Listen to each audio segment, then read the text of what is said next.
ఈరోజు ఆ విశ్వాసం కూడా లేని ప్రియ బిడ్డలో, దేవుని బిడ్డలో ఈ లోకంలో లేరండి. లేరంటారా? లేరా? ఉన్నారు.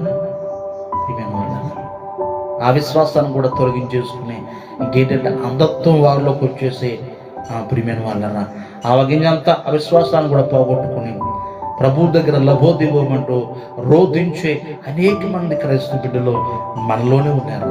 మన ప్రియబిడ్డలోనే, మన సోదరి మనలోనే, మన పితరుల్లోనే, ప్రియమైన వాళ్ళ ఈ క్రిస్టియానిటీలోనే ఉన్నారు. దేవునికి స్తోత్రం. హల్లెలూయా. ఇది పోగొట్టుకుంటూ ఉన్న తక్కువ ఆ అపరిమాణమైన తక్కువను కూడా పోగొట్టుకుంటున్నారు. వాక్యం నీతో నాతో చాలా చక్కగా పరిశుద్ధాత్మ పూర్ణ మాట్లాడుతున్నాడు. ప్రియమైన వాళ్ళని ఆలోచించండి. ఈరోజు 2 సంవత్సరాలు అవుతుందో, సంవత్సరం అవుతుందో, లేక 5 ఏళ్ళు అవుతుందో, 10 ఏళ్ళు అవుతుందో, 15 ఏళ్ళు అవుతుందో, ఏంటి బాప్తిజం పొంది ప్రభువులోకి వచ్చి కొంతమంది చెప్తారు. నాకు చాలా మంది ఇట్లాంటి చెప్పినప్పుడు బాగా